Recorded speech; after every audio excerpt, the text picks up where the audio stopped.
Hi and welcome along to the All Guns Blazing podcast with my man DT in the building. What's going down, man? How you doing, mate? You look like you lost a bit of weight, you know. I know, training, man. Working hard. What is it? 4 weeks I've been training now. Just over a stone, 14 pounds I've lost. Wow. I've never felt as good as I do like this in a long, long time. And it got to a point where I was just sitting there in lockdown and I was like, yeah, I'm just bored of everything, man. I need to just get myself back into shape. And I realized I'm not getting any younger. The days have gone where you could go and eat what you like and it would just vanish. You didn't have to worry about it. Now are the days where you eat something and you just feel like... So yeah, 4 weeks, strict diet. I haven't cheated. There's no crisp, no chocolate. There's no fizzy drinks. Everything's been cut out completely. So, 3 meals a day, 2 snacks a day. And my snacks have gone from crisps and chocolate and stuff like that to like apples or fruit salads, and all within the right portions.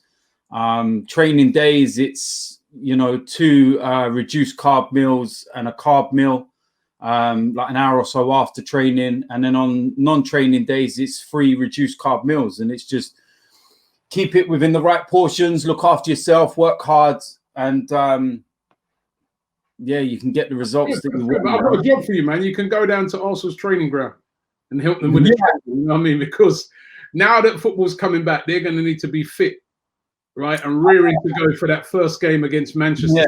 So you can go down there and help them with the training. Listen, I don't think they need me to get them into shape, man. Do you know what I mean? They'll be in shape, man. It's listen. Although you will probably not be watching the games. Oh, here we go again. Here he goes with his bullshit agenda. Here he goes. What agenda? Listen, stop with your noise, man. I've already told you. What agenda?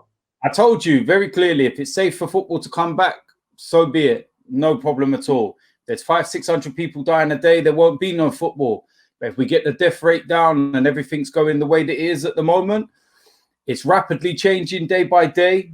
Things are getting relaxed a little bit more day by day. We're starting allowed to see more people and everything else, but we'll wait and see, innit?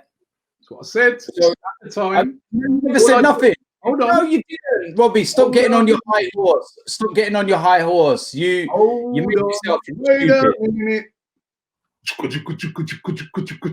Hold on. Wait a minute. All I said at the time, right, was that how that argument started off between me and you were saying that we shouldn't even be discussing it now. And I said they have a right to discuss it now because they think they're planning for the future. And I kept saying to you all the time, we shouldn't think about today because we got to be projecting what we can do in the future. I think the next step after this has to be about finish the season behind closed doors. But then I want the next steps to be, how do we start getting fans back in? And I know, again, that's going to, probably people are going to get on my case for that. That has to be, we have to start thinking about it. Listen, it's going to take a long while before fans get back in the stadium, in my opinion. Even a smaller number where they're talking about 10, 15,000 being allowed in. We had this discussion a couple of weeks ago as well. And I said, trying to manage that is so difficult. Do you give people time slots to go into the stadium? If kickoffs it, but you imagine, Robbie, right? How long is it going to take in terms of time slots to get these people into a stadium? 15,000 people. So kickoffs at 3 p.m. Your time slot could be 10 a.m. So you get let in the stadium at 10 o'clock and you got to sit there for 5 hours. You know what I mean? It's tough, man. It's tough. You know what? How I look on this thing, right? I've just been looking at this whole coronavirus thing, and I'm like, we're not gonna get a vaccine for it for a little while. And even when we do get a vaccine that's proven, it's going to take a long time to roll that out to everybody, isn't it? It's going to take a long time to produce. I mean, in this country, you'd need 60 million vaccines, and you'd have to roll that out to everybody. Everyone's going to have to go into their doctor and get it and stuff. It would take ages. Yeah. So what do you do when you're faced with an enemy, right, which the coronavirus is? What do? You fight back. So the only way to fight back is you have to say, right, you know what, you're here. We got to come up with ways to try and combat you.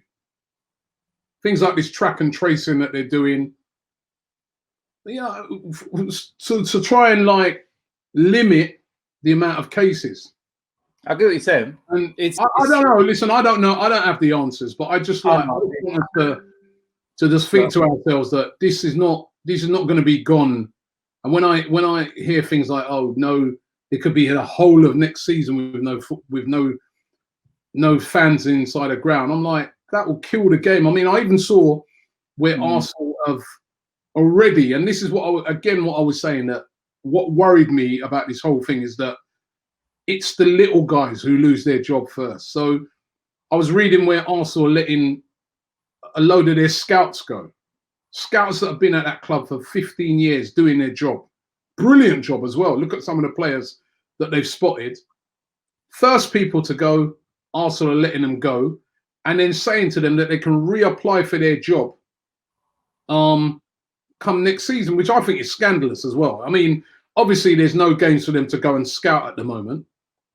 But those guys, I think some of them guys are like on about £800 a month or something like that. Come on, man. Just keep them in a job until things pick up again. You know what I mean? So again, it's those small guys that lose the jobs first, which is what I don't like, right? But this is one of the reasons why we've got to come up with ideas and solutions. So how can we get fans back in that stadium slowly and safely? And it might have to be something like that, DT. I'm sure if somebody said to you, right, you need to be there by 12 or you lose your slot, you'll be there, won't you? If you want to go and watch. Hey, it's sitting there for 3 hours. Listen, you would be the worst. You would be the worst if you had to be at a stadium if you ever got to a stadium half an hour or so before like actual kickoff, although I wouldn't say much it's the people you're with. All right, let me just rephrase that, okay? It's more like when Robbie decides, oh, you know what, I've got to go on a detour today because I've got to pick troops up or something. Then you turn up late all the time. Listen, I'm a person, I always like to get to the ground at least an hour and a half before kickoff, And actually, one of the things that winds me up about football is how late fans go in. So maybe this might be a way of getting fans in early into the stadium as well. So, but I would like to see us come up with some, just some ways of getting fans back in.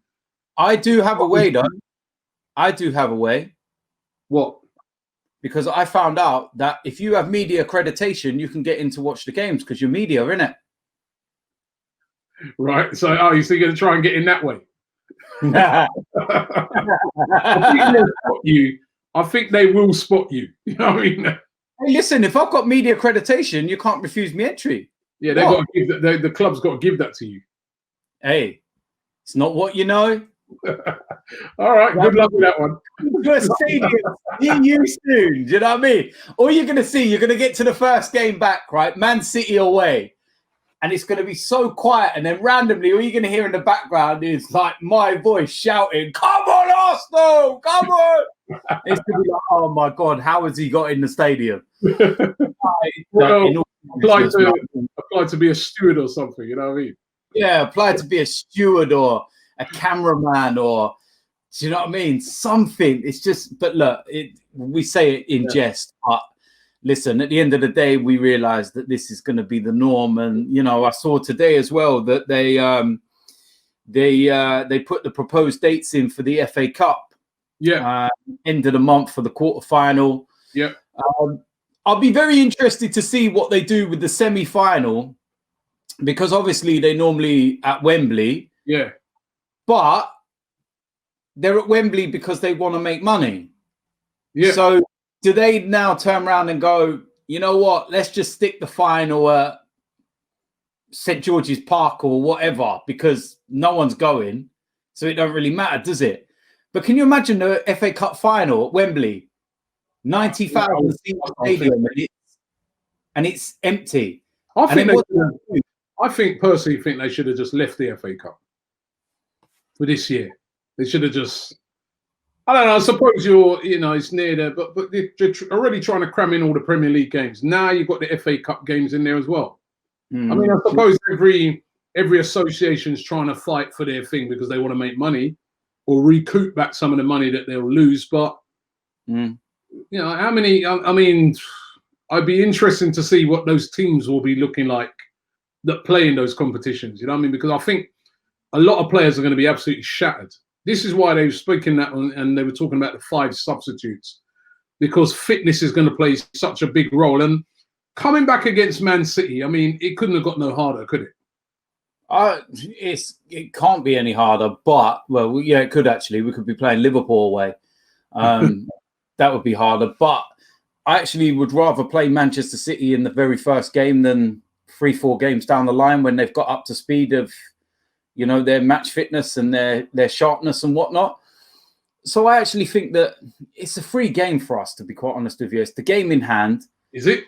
It is a free hit because nobody expects us to win.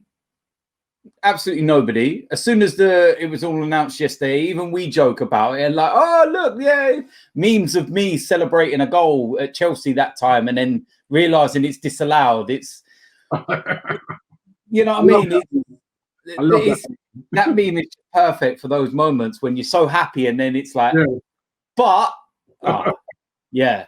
So it's one of those, Robbie, where it's going to be a level playing field in terms of fitness. But obviously, it will come down to quality. Man City have got a ridiculous amount of quality. But I'm hoping that Mikel Arteta will have something up his sleeve because he will know Manchester City better than any manager in the Premier League.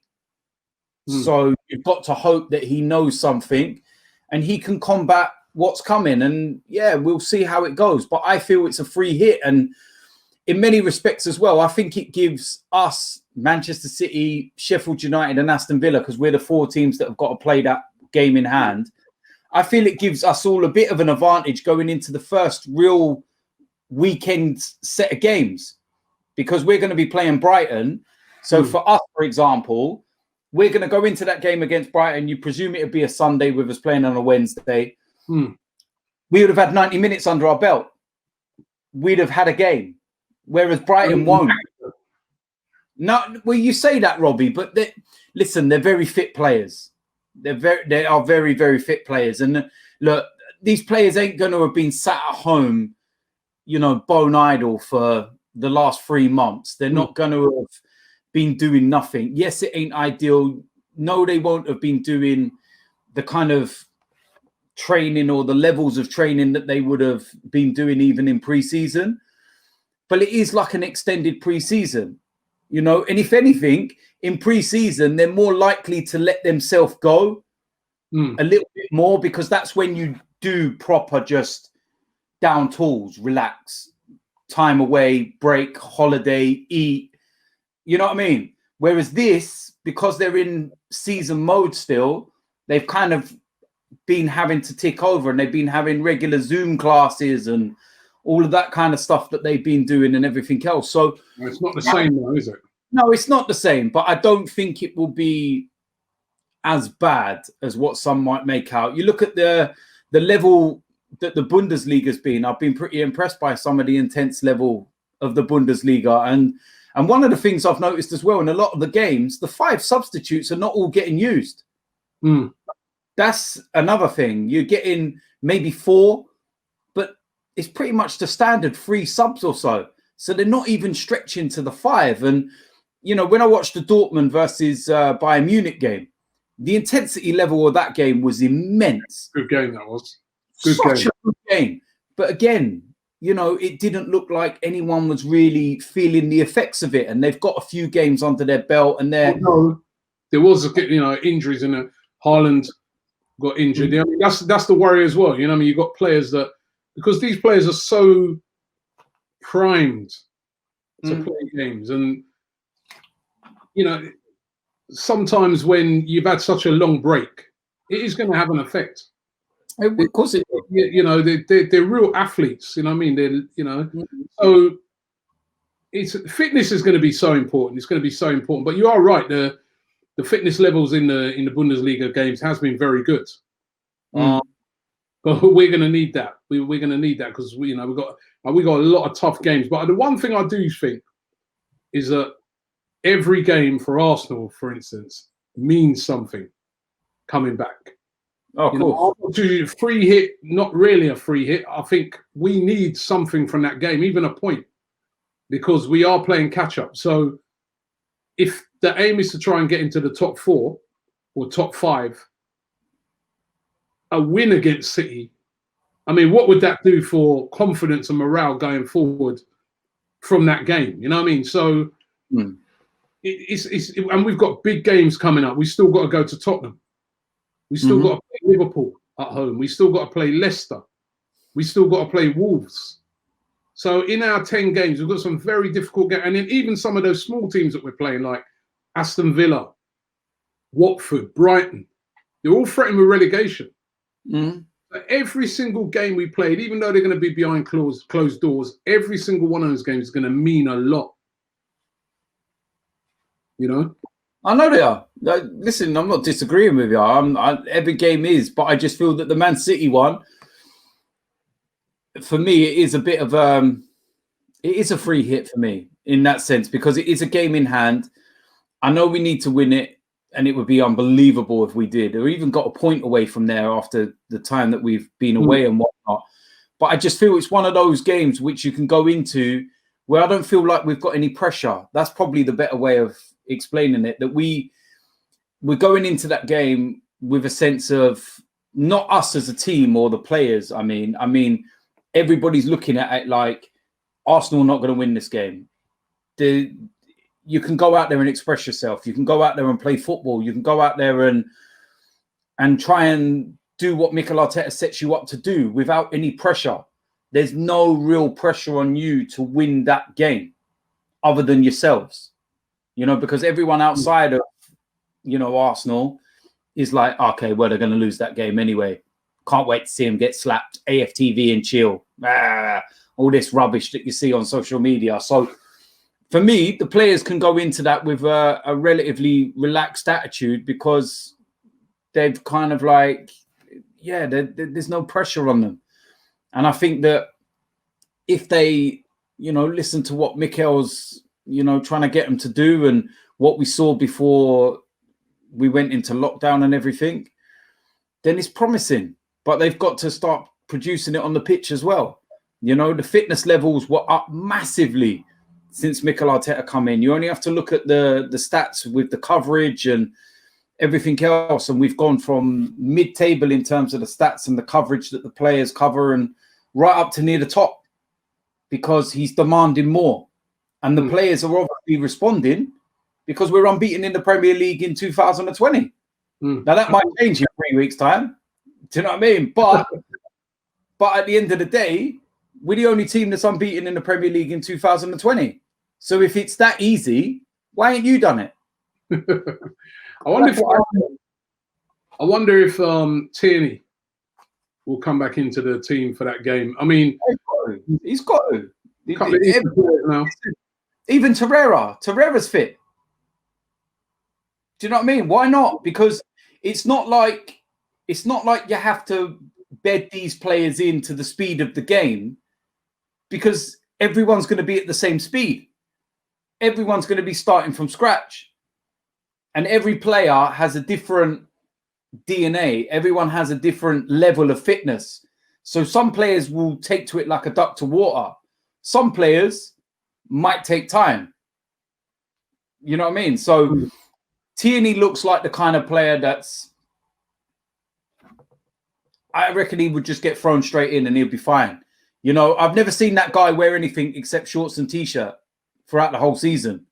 Even in the winter, he's the typical Scotsman, isn't he? You just don't feel the cold. But he's just, I just think that Tierney, put him in.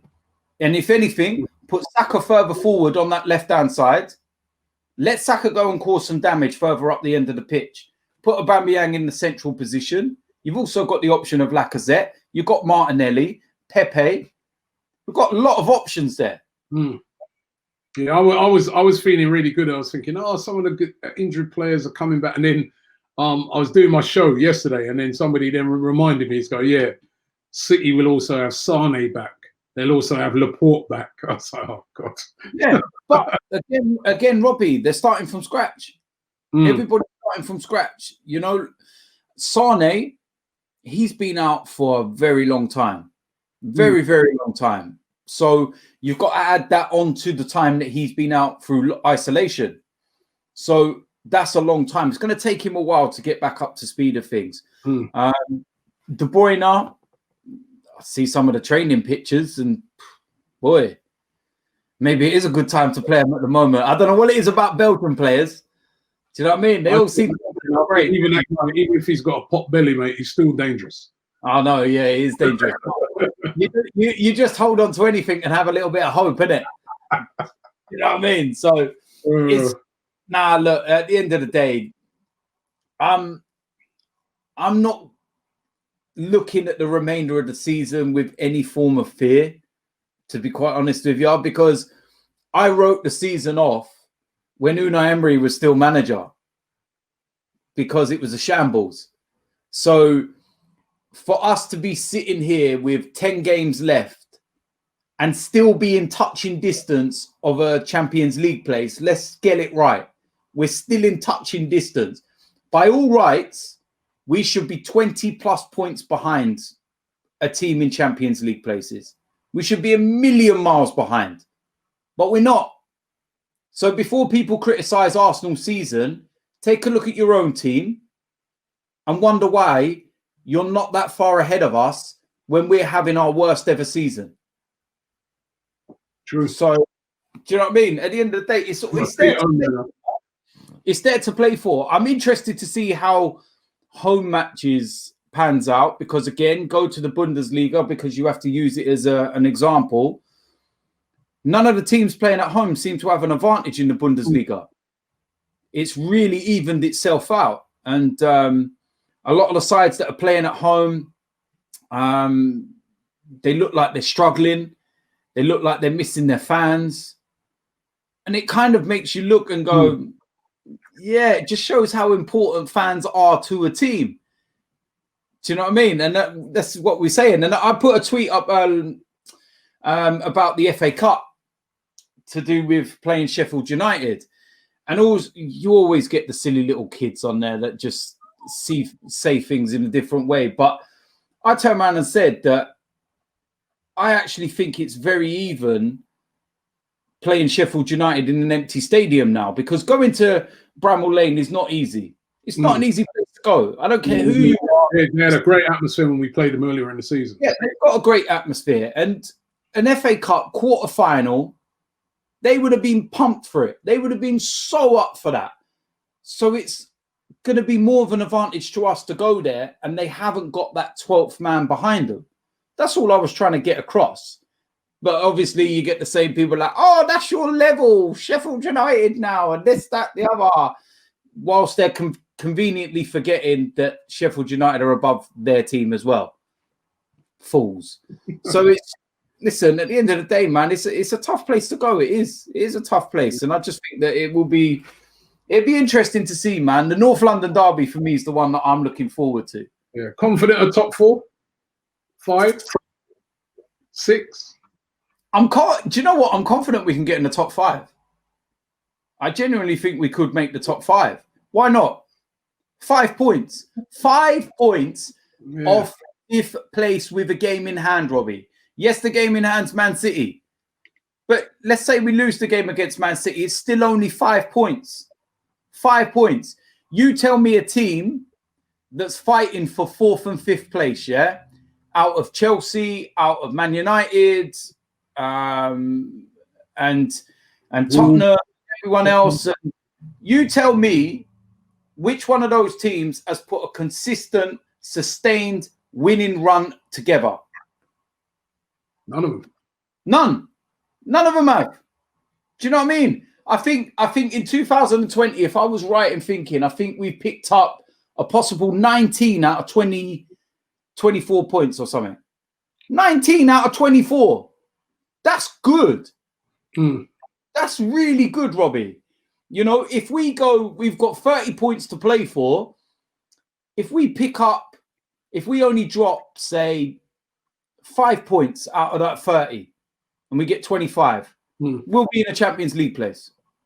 Okay. I hope you're right, man. I hope you're right. I hope I'm right because I look like an idiot. The news also this week and also broke on Thursday. Sir Chips Keswick, the chairman of Arsenal, after 15 years of the club, has left. Sad. I can see how sad he was about that, but he's left the club. He's retired now. He said that right at the start of the season to the boards and to Josh and Stan Kroenke that he would be stepping down. He's 80 now. He took over from Peter Hillwood in 2013, and under his reign, 3 FA Cups. But he was a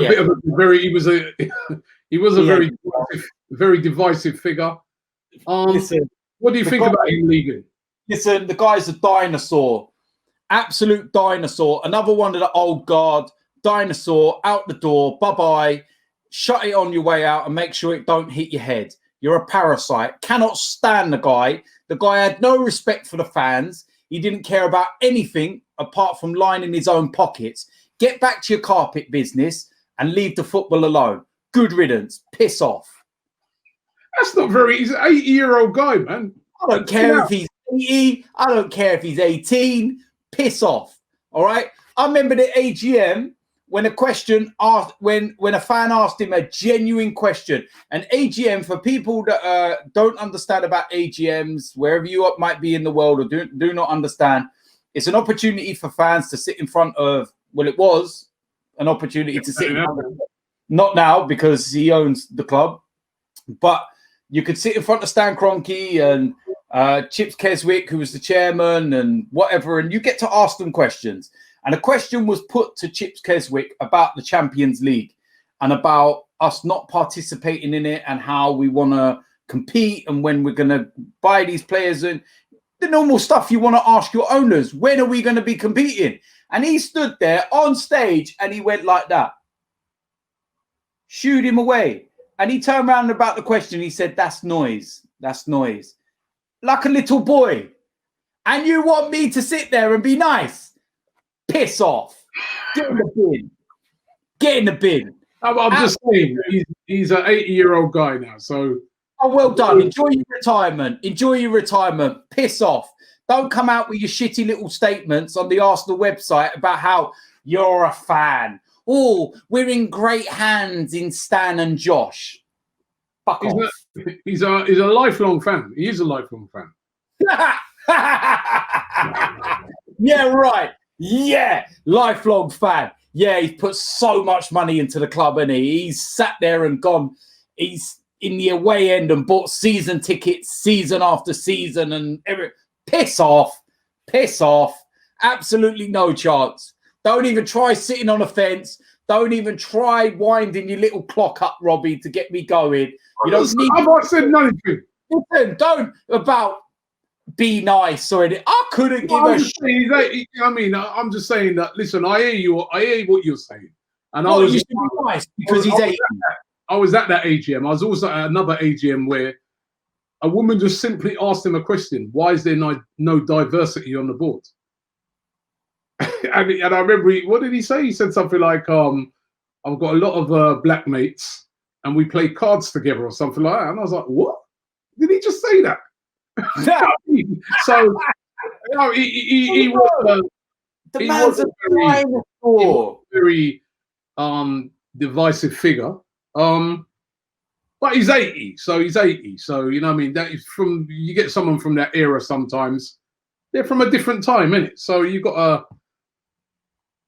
not excuse it, but sometimes you've got to say, well, he's from a different age. But I never Robbie, stop sitting on the fence. He's a dinosaur. All right? He's a dinosaur. Piss off. You know what I mean? Piss off. I couldn't care. Look, listen. Under his reign, though. Under his reign, like you said. Under his reign. Piss off about under his reign. Like he did something as chairman to make us win 3 trophies. Piss off. Absolutely no chance. No, don't even go there. He gets no credit whatsoever for anything. The guy's a dinosaur. Should have been out of the club a long time ago. Thank God it's another one of the old guard that's gone. Old hat. Finished. Hold on. Listen, they're not replacing him. Good. Not really, because it's expected. It's expected. From what I've heard now, it's going to be Josh and Raul that's doing everything. Yeah, so is Josh going to be at every game? Is Josh going to be at every game? You know, home and away, Burnley away, Newcastle away. Listen, at the end of the day, right, what I will say about Josh, is that Josh has done more than his dad's done since he's been here. He has actually tried to make a connection with the fans, all right? And the one time he actually told us something in terms of be excited, we signed Nicolas Pepe, and we were very excited. Now, I know that things haven't gone to plan this season, and we ended up with an absolute arsehole in Unai Emery, as it turns out, you know, but you blame that on Ivan Gazidis because he's one of the ones that brought him in, the bald fraud, right? No offense to bald people. But at the end of the day, you see, if they're going to run the club, right, and they're going to back their talk, so be it. Let's see now. Let's see. You know, we've been very Arsenal custodianship, like it's been that way from long time. But you've got to move with the times. You've got to move with modern football and everything else. And these people like him are a dying breed. They're not about. Sometimes isn't it nice to have somebody who's in the club that is sort of, you know, he's from London, isn't he? He's a Londoner. He's from South London. You know, Josh Kroenke, is he going to be? That's what I'm saying. Is he going to be at every game? Who knows? But listen, he's turned up to a fair few. Yeah, but a fair few, he ain't been at every game. He's not there week in, week out. I know he's not there week in, week out. In America. Listen, Chips Keswick ain't there every week. No, so Chips Keswick was always there. What about? What? You go to every away game, does he? Go to every away game? I saw him when we was at Everton away. I saw him there. I saw him walk into the thing. He's always at home games. Why was he at Everton away? You're just hold on. Everton away. Why was he at Everton away? I don't know. Because Mikel Arteta had just gone as the manager. Had to show his face because it was his first game. I've seen him at away games. You're just saying this because you met Josh. I'm just remembering you met. It's about this time last year. Yourself, man. Behave yourself. That's why, isn't it? Oh, Josh, give him a chance, my mate Josh. Hold on a minute. Don't even make me dig into the archives, where you met Ivan Gazidis. Yeah, I did it. Yes, Ivan. Three bags full. No. I punched that bald head of yours. I've got some Mr. Sheen at home that you can use. Go on. When I met Ivan Gazidis, I was putting some proper questions to him about spending, about what is it they're doing for the fans. But you, Josh, and now you're ready to sell, you know, so Chips down the lane, you know what I mean? Get rid of him, piss off and that. But it's Josh, just because you met him in Baku. Hey, what are you on about? And don't mention that name. Don't mention that ever again. What, Josh? I don't want to be reminded of that. It's been a year since then already, and I don't need to be reminded of it again. The Baku. I don't need to be reminded that again. You met him, isn't it? You met him at Baku. Yeah, I met him in Baku. He's in the hotel, and just before the game, you went over to him. And what did you say? I can't remember what you said to him. I turned around and I said, shut up, dickhead, about an autograph. What do you think this is? The 80s, you fool. Do you know what I mean? I turned around. You know, Robbie, you was there because you know, because the one thing you even turned around, you wished that was a moment that we wished we'd got on camera because nobody can get near them normally. And it was so... Yeah, no, because you know what it is? Because if you remember, I was talking to Per Mertesacker and Pat Rice, and we were just having a good chat about times gone by, previous finals, just normal stuff, man. And then when we were standing in the lobby area, it was like he was just there. And I was like, nobody can ever get to any one of them two. Not Josh, not Stan, not none of them. You can't get interviews with these guys about Arsenal, not the British press, nobody. So I stood there for 5 minutes watching, and I was thinking, Arsenal's security are not even around him, because Arsenal got their own security guards that we all know. None of them were there. And I thought, no, you know what? I'm going to go and speak to him, man. I want to find out about transfers next season, man. So I just went up to him and I wanted to know about transfers next season. And I said, are the club going to actually like be ambitious and move forward? Or does tonight's result depend on what we do in the market? And he turned around and said that it doesn't depend. The result tonight doesn't depend on what we do next summer. And that as a board and everything else, they want to move forward and take Arsenal to the top. And I just turned around and I said, okay, cool. I said, we'll see next season then. We'll see where we go. We'll see. We'll see where we go. I wanted to ask him. I'm not going to go over there and be rude or anything. I wanted to ask a genuine question and put it straight to his face and look him in the eye and see what his response was. What when you looked him in the eye, then what did you see? All I saw was him just, you know what? I don't believe the whole we want the same thing as you type of thing, because I haven't seen enough to suggest that. There's absolutely no evidence of it. But he turned around and said that tonight's result doesn't impact on what we're going to do, and we're going to try and build a team to go further and be in more European finals, and you know what I mean? And then when you go to the transfer window, let's be honest about it, Robbie. We weren't moaning about our transfer window when we had it. It was a good transfer window. Yes, we could have had a centre-back, a top draw centre-back. That's probably the only place that you could look at and say, I wish we'd dealt with that. But when we signed Nicolas Pepe and things like that, none of us were moaning. None of us were up in arms. Everyone was like, okay, cool. And we lost the final. And it obviously never impacted on what we did in the transfer window, because we made signings. We spent money. We done good things. You know, a lot of people say that we had one of, if not the best transfer windows out of all the Premier League teams. We had a great transfer window. So from what he said to what happened, you've got to say he backed what he said. He did.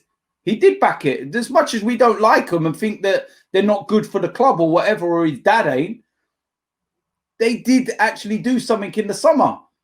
One of those players that we signed in David Luiz, we all were thinking like a 2-year deal. Turns out it might only be a 1-year deal, and that he could be off come the summer. I mean, you disappointed about that? It's an interesting one, because obviously we've touched on it in a lot of detail about how many defenders we have. And, you know, one of the things that you've been saying is like, oh, David Luiz has still got a year left, so we ain't going to be able to get rid of him. And I don't know, man. The club might look at it and say, you know what? He's on over 100 grand a week. Look at his age. We can have better.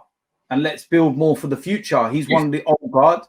But I personally think that others should leave before him, and that he'd be more beneficial to stay in the squad for another year. Yeah. But it looks like David Luiz going in the summer is not a football decision. It's a finance decision. Does that worry you? I suppose you've got to take the current climate we're in into context as well, and use that. But one of the biggest issues we've always had, Robbie, is players on high wages that shouldn't be. You know, so if they're trying to trim the wage bill down to rebuild and start again, you've got to understand that it starts somewhere. It's not going to happen overnight. It's not going to be a quick fix. It's not going to be a turnaround instantaneously. It's going to take time. And there's got to be sacrifices to do that. And I'm wise enough, shall I say, to understand that it will take a bit of time. It will take a few years. We've got Champions League players, we're paying players Champions League wages on Europa League money. And the only way but the only way we can deal with this, right? We already know. In a year's time, Mesut Ozil's off the wage bill. We went through this the other week. Mesut Ozil's off the wage bill. They're looking to get rid of Socrates, and there's so many. And I think we accumulated it up to around about £1 million a week in wages. That is monstrous. And what that will do for the future of Arsenal is massive, because it gives us the opportunity to then structure the wage in a correct manner. We won't have somebody on 350 grand a week, you know, and there won't be such a massive divide between the wages. We can then narrow it down and pull it in a manageable, balanced way so the club can restructure and rebuild, because everything from the past regime has just left us years behind, Robbie. Like it or not, yeah, we're going to take years to get back to where we want to be.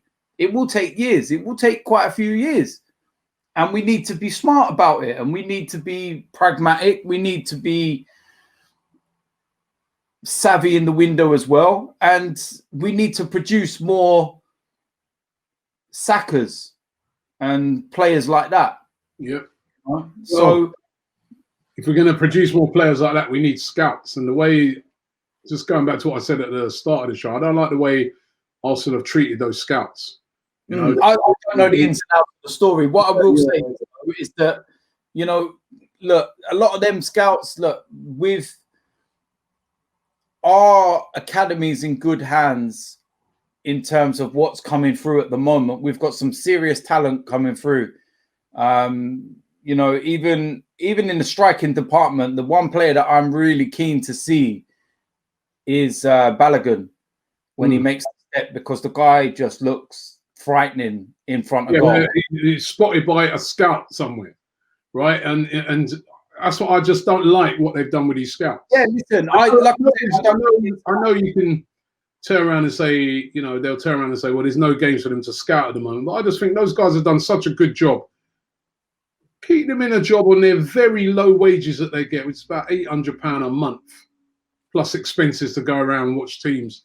Keep them on that, and then when it's all done, and it's sort of back, I mean, why are you getting rid of all of them, and then now they've all got to reapply for their job again? It doesn't seem right to me. I mean, we've taken a pay cut. A lot of these players have taken a pay cut. Can't that cover that? You know, it's what I said, man. What you know, one of the reasons I know what you're saying. Little guys that lose their jobs first, and I don't like it. And yeah. I think they play a very, very important role in, like you said, without those scouts, there's no Saka. There's no Saka, there's no Willock, there's no Smith Rowe, there's no Eddie Nketiah without these scouts. So I just think that's a bit harsh. I've not liked what Arsenal have done there. And I hope these are not going to be sort of decisions they're going to be making going forward, you know. We'll find out, aren't we? Do you know what I mean? But before we go, I want to ask you. You know what you should do, though? Just quickly, I was just thinking, you know what you should do? What? You should offer them scouts a job, and then you might actually be able to find a team that can beat mine. Yeah, here he goes. Do you know what I was going to say? What do you make of Arsenal's proposed second kit? Have you seen it? Oh, yeah. I've got a picture of it here. Let me get it for you. Just in case, just to remind you of it. Here, I've got a picture of it here somewhere. Headlines.com. They got the leak. What do you make of that kit? Do you know what? I actually think it's more it's trying to resemble marble. and it might be a throwback to the marble halls to do with Highbury, and that effect is actually a marble effect. But obviously, when you see it in an image and computer generated, it looks like someone's just gone on a mass killing spree. Do you know how much? Do you know how much we'll get in that kit if we get? You go away to Man City and get battered. Listen, yeah, then the memes will start. But at the end of the day, it could work the other way, because we could be wearing that because of all the teams that we're going to massacre next season. Do you know what I mean? So it could be one of them. Look, listen, Bobby, you know what? We as people, shall we say, not even fans, because this applies to everybody, we kind of like moan about everything, but eventually you just get on with it. And it's one of Arsenal's best ever kits, right? In terms of everybody going on about it, love it, and it's iconic, is the bruised banana. Yeah, I'm telling you now, yeah, when that kit was released, there would have been uproar. Oh my God, what's this monstrosity? It's not proper Arsenal. It's not full yellow and blue. Who designed this? How dare they? I want the badge to be this way, and I want it that way. And why can't it look like the 1971 kit with just yellow and blue? It's the wrong shade. It's this, it's that. But now they all love it. So this could be one of them kits where everyone's like, oh no. And then in 20 years' time, you could go, hey, do you remember that massacre kit from back in the day? Hey, that's a sick kit, wasn't it? Listen, it's true. It is. Everyone moans. You know what I'm doing now, though? You see every year, yeah? People might not actually realize this, yeah? But you see every year, I buy 2 of every kit, because I've obviously got my own that I keep, and then I've got other ones, brand new, stay in the packaging, or I keep them in packaging, shall I say, because they don't come in packets no more, and I keep them. Never been worn, never touched, fresh. Just in case in 15, 20 years' time, they're worth some money. What? Investing for the future. Listen, Robbie, when you was growing up, yeah, in the late 80s and 90s, you remember them iconic Adidas kits that we used to have? Yeah. And the tracksuits and the jackets and everything. I had everything growing up. I had all the home and away kits, shorts, socks, tracksuits, you name it. Them now are iconic. Like, you can't get... If you've got the originals now, they're worth a lot of money. Exactly. And you can't even get replicas now because they're so sought after. They're iconic. And you just sit there and think, why didn't I ever keep one of those? Why did hindsight. So you never know. It's something that I can look back on as well as a collectible for my kids and stuff and be like, look at this shit kit that Puma made in 2015 or whatever it is. Do you know what I mean? So that's true. You know what? It's true. It's true what you're saying there, especially some of the tracksuits and that, because they never bring those back out again, do they? So iconic, iconic, and it's and that's the era when Rocky Rocastle and all them man were wearing the kit, Anfield '89 and stuff. And I just look at it in hindsight and I think, man, what I wouldn't give to just go back and put some of them aside and just as a little collectible, something there. Do you know what I mean? So. Is what it is, isn't it? Too late. Well, listen, thanks very much for today. Thanks for everybody for watching the show. Football is coming back, so gear up for it over the next few weeks. Of course, we're going to be going all in here on AFTV. We actually have some real football to talk about, so that's going to be really, really good. And I'm sure you'll be hearing more from this guy, right? That's if Sir Chips Keswick haven't put a hit out on him by then, right? So thanks for watching the show, and we'll be back next week. If you entered the Blood Brothers online gaming tournament yet, chance to win £500, PS4 or Xbox, and you'll be taking on people one-on-one, and chance to represent our team. Doesn't get bigger than that.